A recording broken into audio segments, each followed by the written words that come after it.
Movie की शुरुआत में क्यू नाम का आदमी वाइन शॉप पर वाइन पीने के लिए जाता है। वाइन शॉप की वर्कर डॉन क्यू को अंदर जाने से मना कर रही थी, लेकिन शॉप की दूसरी वर्कर रेन क्यू को अंदर आने के लिए कहती है। क्यू वाइन पीते पीते रेन से बात कर रहा था।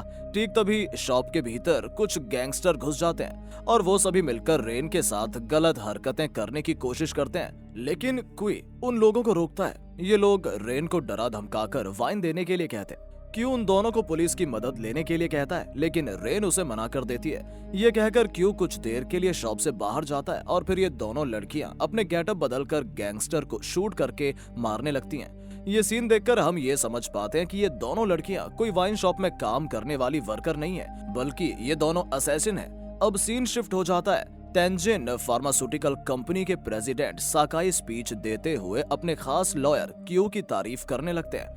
क्यू की वजह से तेंजिन फार्मास्यूटिकल कंपनी ने काफी नाम कमाया है। साथ ही सकाई बताते हैं कि अब से मैं कंपनी की जिम्मेदारी अपने बेटे हिरोशी को देना चाहता हूँ। कुछ देर बाद सकाई के बेटे हिरोशी से मिलने के लिए पुलिस ऑफिसर असानो पहुंचते हैं। असानो इस कंपनी के पुराने कस्टमर थे, क्योंकि अक्सर वो हिरोशी से काफी सारे ड्रग्स खरीदा करते थे।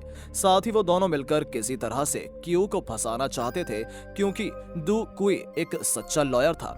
इधर सकाई कीको नाम की एक लड़की को पैसे देकर क्यू को सेड्यूस करने के लिए कहते हैं, क्योंकि ये सब मिलकर क्यू को फंसाना चाहते थे। ठीक तभी क्यू मायूमी नाम की लड़की से बात करने लगता है और वो दोनों बात करते करते बाहर चले जाते हैं। काफी रात तक वो दोनों एक साथ थे। अब सुबह होते ही क्यू देखता है कि वो अपने बिस्तर पर सोया हुआ है और उसके बिस्तर पर कीको की डेड बॉडी पड़ी हुई थी। इस बारे में पुलिस ऑफिसर्स को इन्फॉर्म किया जाता है। क्यू को अरेस्ट करने के लिए ऑफिसर असानो पहुंचते हैं। क्यू ऑफिसर असानो को समझाने की कोशिश करता है कि उसने ऐसा कुछ भी नहीं किया है, लेकिन ऑफिसर असानो उसकी बात सुनने के लिए तैयार नहीं थे, बल्कि वो उल्टा ये दिखाने की कोशिश करते हैं कि क्यू पुलिस पर हमला करने की कोशिश कर रहा है। ये सब देखकर क्यू जैसे तैसे वहां से भाग जाता है। चारों तरफ पुलिस उसे ढूंढ रही थी, लेकिन पुलिस को चकमा देकर क्यू मेट्रो स्टेशन पर पहुंचता है। क्यू अपनी जान को दांव पे लगाकर स्टेशन की पटरी पर भागने लगता है। दूसरी तरफ एक छोटे बच्चे की किडनैपिंग हो जाती है। सभी ऑफिसर्स और मीडिया किडनैपर्स की वजह से डरे हुए थे, लेकिन उस बच्चे को बचाने के लिए ऑफिसर यामुरा मीडिया का गेटअप लेकर किडनैपर्स के अड्डे पर पहुंचते हैं और काफी आसानी से वो सभी किडनैपर्स को मारकर अरेस्ट कर लेते हैं। वो बच्चा अब पूरी तरह से सेफ था। साथ ही वो बच्चा यामुरा से कहता है कि मैं बड़ा होकर आपकी तरह कॉन्फिडेंट और बहादुर ऑफिसर बनना चाहता हूँ। ठीक तभी ऑफिसर यामुरा को लेने के लिए उनकी असिस्टेंट रिका पहुंचती है। वो दोनों क्यू के बारे में डिस्कस कर रहे थे। क्यू को पकड़ने के लिए यामुरा के पास एक प्लान था। प्लान को पूरा करने के लिए यामुरा रिक को एक कंस्ट्रक्शन साइट पर ले जाता है, क्योंकि यही इकलौती भीड़ वाली जगह थी जो रेलवे ट्रैक के पास थी। क्यू सबसे भागते भागते कंस्ट्रक्शन साइट पर पहुंचता है। जल्द ही यामुरा क्यू को पहचान लेती है। वहीं खुद को बचाने के लिए क्यू रिक की गर्दन पर नेल गन रखकर उसे मारने की कोशिश करता है। यामुरा क्यू को समझाता है कि उस लड़की को मारकर तुम्हें कुछ नहीं मिलेगा, इसलिए तुम उसे छोड़ दो और उसके बदले मुझे पकड़ लो। क्यू यामुरा की गन छीनकर उसे हॉस्टेज बना लेता है और फिर वो उसे अपने साथ कंस्ट्रक्शन साइट से दूर ले जाता है। इस दौरान उन दोनों के बीच में जबरदस्त फाइट होने लगती है। इस फाइट के दौरान क्यू यामुरा को समझाने की कोशिश करता है कि इस केस में उसे फंसाया गया है और खुद को बचाने के लिए वो सबसे भाग रहा है, लेकिन यामुरा को उसकी बातों पर विश्वास नहीं था। इसलिए क्यू जैसे तैसे यामुरा की बंदूक और गाड़ी छीनकर वहां से भाग जाता है। अब सीन शिफ्ट हो जाता है। यामुरा अपनी असिस्टेंट रिका के साथ केस की डिस्कशन कर रहा था। सही तरह से केस की इन्वेस्टिगेशन करने के बाद उन दोनों को केस के बारे में काफी सारे क्लूज और इन्फॉर्मेशन मिलते हैं और इस इन्फॉर्मेशन की मदद से यामुरा को समझ आता है कि क्यू किलर नहीं हो सकता। दूसरी तरफ क्यू पुलिस ऑफिसर छिपते छिपाते एक अजीब से टाउन में जाता है, जहां उसे रहने की जगह मिलती है और साकागुची नाम का आदमी उसे खाने के लिए रोटी देता है। साकागुची समझ चुका था कि क्यू वही आदमी है जिसे पुलिस ढूंढ रही है, लेकिन फिर भी साकागुची क्यू को पुलिस ऑफिसर से बचाने में उसकी मदद करता है। इधर रिका और यामुरा मर्डर साइट पर जाते हैं। वो दोनों मिलकर मर्डर मिस्ट्री सुलझा रहे थे। उन दोनों का कहना था कि क्यू ने खून नहीं किया है, क्योंकि किलर लेफ्ट हैंडेड है, लेकिन क्यू तो अपने दाएं हाथ का इस्तेमाल करता है। क्यू की सच्चाई के बारे में जानने के लिए यामुरा और रिका को क्यू की जरूरत थी, इसलिए वो दोनों मिलकर उसे ढूंढने की कोशिश करते हैं। अगले सीन में क्यू साकागुची की मदद लेकर पुलिस ऑफिसर से बचने भागने की कोशिश करता है। काफी आसानी से क्यू पुलिस ऑफिसर्स को चकमा देने में कामयाब होता है और फिर गेटअप बदलकर पुलिस ऑफिसर से काफी दूर भाग जाता है। कुछ देर बाद क्यू सकाई को कॉल करके बताता है कंपनी के कुछ लोगों ने उसे फंसाया है और इसी वजह से वो सकाई के खास आदमी से मिलना चाहता है। सकाई इस मीटिंग के लिए तैयार थे। मीटिंग की जगह फिक्स करने के बाद सकाई के आदमी क्यू से मिलने वाले थे। इधर सकाई क्यू को मारने के लिए रेन और डॉन को ऑर्डर्स देता है। ये दोनों वही लड़की हैं जिसे मूवी के स्टार्टिंग में वाइन शॉप पर दिखाया गया था। डॉन क्यू को मारने के लिए तैयार थी, लेकिन रेन क्यू को नहीं मारना चाहती थी क्योंकि वाइन शॉप पर क्यू ने उसकी मदद की थी और तब से रेन के मन में क्यू के लिए सॉफ्ट कॉर्नर था। वैसे इस दौरान ये दोनों लड़कियां एक्सरसाइजेस कर रही थीं, साथ ही अपनी बॉडी को फिट रखने के लिए ये दोनों उनके बॉस का दिया हुआ ड्रग्स यूज करती हैं। रेन और डॉन सकाई को अपने माता पिता मानती थी क्योंकि सकाई ने इन दोनों को अनाथ आश्रम से गोद लिया था। साथ ही खुद को हेल्दी और इंजरी के बाद जिंदा रखने के लिए ये दोनों ड्रग्स का इस्तेमाल करती थी। अब सीन शिफ्ट हो जाता है और क्यू सकाई के आदमी से मिलने के लिए पहुंचता है। इस बारे में ऑफिसर यमुरा और रिका को भी पता चल जाता है। इधर क्यू सकाई के आदमी से इस केस के बारे में बात कर रहा था, उधर डॉन रेन को शूट करने के लिए कहती है। रेन क्यू पर शूट नहीं करना चाहती थी, इसलिए वो सकाई के आदमी पर शूट कर देती है। इस इंसिडेंट के बाद सभी काफी घबराए हुए थे और हड़बड़ी में पब्लिक वहां से भागने लगती है। इस दौरान ऑफिसर असानो भी यहाँ थे। ऑफिसर असानो क्यू को ढूंढ रहे थे। ठीक तभी यमुरा क्यू को ढूंढते ढूंढते वहां पहुंच जाता है और ऑफिसर यमुरा की वजह से ऑफिसर असानो क्यू को अपने साथ नहीं ले जा पाता। एक तरफ पब्लिक डर के मारे भाग रही थी, वहीं दूसरी तरफ डॉन क्यू को मारने के लिए शूट किए जा रही थी।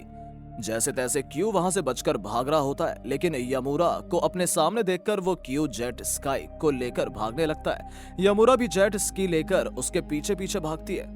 इस दौरान हमें मूवी का सबसे शानदार और जबरदस्त एक्शन सीक्वेंस दिखाया जाता है। यमुरा बार बार क्यू को समझाने की कोशिश करता है कि मैं यहाँ तुम्हारी मदद करने के लिए आया हूँ क्योंकि मैं जानता हूँ कि तुमने कीको का खून नहीं किया था। लेकिन अब क्यू को यमुरा की बातों पर विश्वास नहीं था। उसे अब किसी पर भी विश्वास नहीं रहा था क्योंकि यमुरा भी एक पुलिस ऑफिसर है और हो सकता है बाकी पुलिस ऑफिसर्स की तरह यमुरा भी उसे धोखा देगा। ये कहकर क्यू ब्रिज की मदद से ऊपर चढ़कर वहां से भाग जाता है और रास्ते पर उसे मायूमी मिलती है। क्यू मायूमी से मदद मांगता है, साथ ही वो उसे बताता है कि पुलिस मेरे पीछे पड़ी है क्योंकि मेरे बेडरूम में कीको की लाश मिली थी, लेकिन हम दोनों सच्चाई जानते हैं कि उस रात में तुम्हारे साथ था और मैंने कीको का मर्डर नहीं किया था। इसी सच्चाई के बारे बताने के लिए वो मायूमी से रिक्वेस्ट करता है। इसके अलावा क्यू की सेफ्टी के लिए मायूमी क्यू को शहर से दूर एक फार्म हाउस पर ले जाती है और फिर वो उसके खाने पीने की तैयारी करती है। अगली सुबह मायूमी क्यू को अपने साथ बाहर लेकर जाती है। मायूमी क्यू को अपने दोस्त की वेडिंग में लेकर आई थी और ये वेडिंग दिखाकर मायूमी उसे अपने पास्ट के बारे में बताना चाहती थी। मायूमी कहती है कि मेरे फियांसे टेंजिन फार्मास्यूटिकल कंपनी में काम करते थे, लेकिन जिस दिन हमारी शादी होने वाली थी उस दिन तुम्हारी वजह से मेरे फियांसे ने सुसाइड कर लिया क्योंकि तुमने सबके सामने ये प्रूव किया था कि मेरे फियांसे टेंजिन फार्मास्यूटिकल कंपनी के ड्रग्स की फॉर्मूलाज चुराया करते हैं। ये बात सुनकर क्यू को काफी बुरा लगता है और वो मायूमी से माफी मांगता है। मायूमी क्यू की माफी सुनकर उस पर गुस्सा करने लगती है, लेकिन क्यू उसे बताता है कि जैसा तुम सोच रही हो वो पूरी सच्चाई नहीं है। मैंने तुम्हारे फियांसे के बारे में कुछ भी प्रूव नहीं किया था क्योंकि हायर अथॉरिटीज के लोगों ने तुम्हारे फियांसे के खिलाफ केस किया था और उन लोगों ने तुम्हारे फियांसे के खिलाफ फॉल्स एक्यूजेशंस लगाए थे।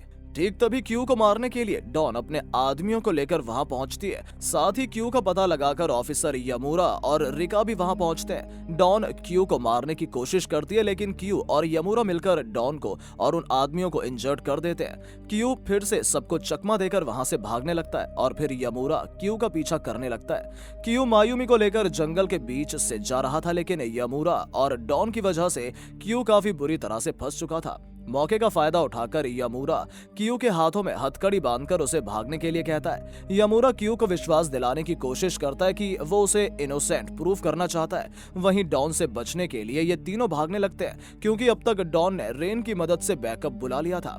ये तीनों जैसे तैसे बचते बचाते टाउन से दूर उसी फार्म हाउस पर जाते हैं। इस बीच मायूमी ऑफिसर मयूरा को उस रात के बारे में बताती है कि उस रात क्यू घर पर नहीं बल्कि उसके साथ था। इधर पीछा करते करते डॉन और उसके आदमी फार्म हाउस तक पहुंच जाते हैं। इस एक्शन सीक्वेंस के दौरान मूवी में काफी सारे एलिमेंट्स दिखाए जाते हैं। यमुरा, डॉन, मायूमी और क्वी का फाइट सीन काफी धमाकेदार था। इस बड़े से एक्शन सीक्वेंस के बाद डॉन काफी बुरी तरह से इंजर्ड हो जाती है। ठीक तभी वहां पर रेन पहुंचती है। डॉन डॉन खुद को बचाने के लिए अपने पिता का दिया हुआ ड्रग्स कंज्यूम करती है जो फार्मास्यूटिकल कंपनी में बनाया जाता है, लेकिन ये ड्रग कंज्यूम करने के तुरंत बाद उसकी मौत हो जाती है। इस तरह से इंजरी से बचने के लिए वो दोनों बहनें काफी ड्रग्स कंज्यूम करती हैं। वहीं डॉन को इस हालत में देखकर रेन गुस्से में यमूरा को शूट कर देती है।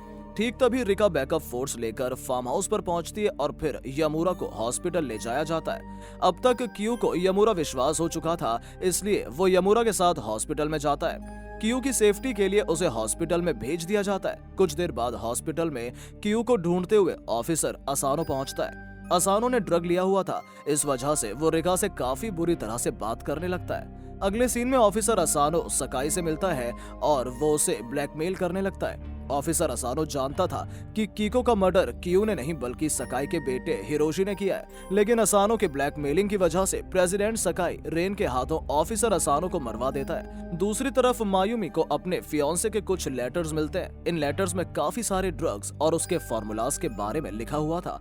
मायूमी ये सारे लेटर्स क्यू को दिखाती है और उन दोनों को पता चलता है कि सकाई पैसे कमाने और बुरे काम करने के लिए काफी सारे ड्रग्स बनाता है। और इस बारे में जानने के बाद मायूमी के फियांसे ने ड्रग्स का एंटीडोट बनाया था और इसी वजह से सकाई और हायर अथॉरिटीज ने प्लान करके उसे मरवा दिया। उधर हॉस्पिटल में यमूरा से मिलने के लिए उसके हेड ऑफिसर आते हैं। हेड ऑफिसर यमूरा को काम से सस्पेंड कर देते हैं क्योंकि यमूरा ने 3 बार मेन सस्पेक्ट क्यू को छोड़ दिया था। यमूरा हेड ऑफिसर को समझाने की कोशिश करता है कि क्यू किलर नहीं है, लेकिन हेड ऑफिसर उसकी बात सुनने के लिए तैयार नहीं थे। इधर इन फॉर्मूलाज और उनके इंक्रिप्शन कोड के बारे में मायूमी रिका को इन्फॉर्म करती है। साथ ही वो जल्द से जल्द ये सारी बातें ऑफिसर यमूरा को इन्फॉर्म करने के लिए कहती है।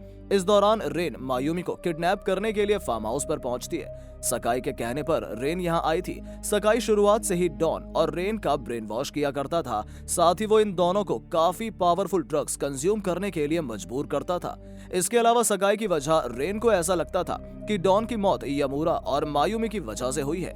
दूसरी तरफ सागागुची की मदद से क्यू तेंजिन फार्मास्यूटिकल कंपनी के टेस्ट सब्जेक्ट के साथ खुद भी लेबोरेटरी में चला जाता है। टेस्ट के बाद सागागुची अपने आपे से बाहर हो चुका था। ड्रग्स की वजह से उसकी बॉडी इतनी ज्यादा पावरफुल हो चुकी थी और वो एक एक करके सबको मार रहा था। साकागुची किसी को भी नहीं मारना चाहता था, लेकिन ड्रग्स की वजह से उसकी हालत बिगड़ रही थी। साकागुची अपनी बॉडी को कंट्रोल नहीं कर पा रहा था, इसलिए वो सुसाइड कर लेता है। इधर सीसीटीवी की फुटेज वीडियो देखकर सकाई और बाकी सभी काफी एंजॉय कर रहे थे। ठीक तभी सकाई क्यू को कमरे में नोटिस करता है। क्यू से बदला लेने के लिए साकागुची के बाद क्यू को लैब में भेजा जाता है। इधर रेन मायूमी को लेकर लेबोरेटरी में पहुंचती है। सकाई मायूमी से इंक्रिप्शन कोड के बारे में जानना चाहता था, लेकिन मायूमी सकाई को इंक्रिप्शन कोड बताने से मना कर देती है। गुस्से में सकाई मायूमी को जान से मारने के ऑर्डर्स देता है। सकाई के बिहेवियर से रेन समझने लगी थी कि डॉन की मौत ड्रग्स की वजह से हुई थी। साथ ही सकाई एक बुरा आदमी है और अपने फायदे के लिए सबका इस्तेमाल करता है। इसके कुछ ही देर बाद यमूरा भी लैब में पहुंच जाता है। यमूरा मायूमी के फियांसे की फॉर्मूला के बदले क्यू को छोड़ने के लिए कहता है और सकाई इस बात के लिए मान जाता है, लेकिन क्यू पर टेस्ट करने के बाद से ही उसकी हालत काफी ज्यादा बिगड़ चुकी थी। वो एक एक करके सबको मारने की कोशिश कर रहा था। क्यू की वजह से यमूरा भी काफी इंजर्ड हो जाता है, लेकिन जैसे तैसे वो क्यू को समझाते हैं कि तुम्हें खुद पर काबू करना होगा, वरना तुम धीरे धीरे सबको जान से मार दोगे। काफी कोशिश करने के बाद क्यू यमूरा की बातों को समझ पाता है और फिर वो खुद पर कंट्रोल करता है। अब ये दोनों मिलकर सकाई के आदमियों से लड़ने लगते हैं। ठीक तभी रेन वहां पहुंचती है। सकाई क्यू और यमूरा को मारने के ऑर्डर्स देता है, लेकिन रेन सकाई की बात न मानकर उसके आदमियों को ही शूट करने लगती है। रेन और मायूमी की मदद से यमूरा और क्यू सभी से लड़ पा रहे थे। अब ये चारों मिलकर सकाई के लोगों को मारने लगते हैं। इस बीच सकाई का बेटा हिरोशी लैब का सबसे अपडेटेड और नया ड्रग खुद की बॉडी में इंजेक्ट कर लेता है। इस ड्रग की वजह से हिरोशी की बॉडी में गोली के दर्द को भी आसानी से सहन कर पा रही थी, लेकिन धीरे धीरे उसकी बॉडी डैमेज हो रही थी। इस बीच वो यमूरा और मायूमी को काफी बुरी तरह से इंजर्ड कर देता है। बातों बातों में हिरोशी बताता है कि किस तरह से उसने तड़पा तड़पा कर कीको को जान से मारा था और इस इंसिडेंट को छिपाने के लिए क्यू को बेहोश करके डेड बॉडी के बाजू में सुला दिया था। अब प्रेजेंट सीन में हिरोशी की बॉडी काफी ज्यादा वीक होने लगी थी, जिसकी वजह से हिरोशी की मौत हो जाती है। हिरोशी की मौत का बदला लेने के लिए सकाई रेन पर शूट कर देता है, जिस वजह से रेन भी मारी जाती है और फिर सकाई खुद को शूट करके सुसाइड कर लेता है। ठीक तभी रिका पुलिस फोर्स के साथ लेबोरेटरी में पहुंचती है और एक एक करके सभी को रेस्क्यू किया जाता है। अब यहाँ से सीन शिफ्ट हो जाता है। एक हफ्ते बाद क्यू यमुरा से मिलता है। अब वो दोनों काफी अच्छे दोस्त थे। इस दौरान क्यू शहर छोड़कर मायूमी के साथ बाहर जा रहा था। वहीं यमुरा रिका के साथ अपने काम पर लग जाता है और ये मूवी यहीं एंड हो जाती है। तो ये वीडियो आप सभी को कैसी लगी कमेंट बॉक्स में बताएं। वीडियो पसंद आई हो तो वीडियो को लाइक और शेयर कीजिए। साथ ही चैनल सब्सक्राइब नहीं किया है तो चैनल को सब्सक्राइब कर दीजिए। मिलते हैं आपसे अगली मजेदार वीडियो के साथ। आवारा हूँ, या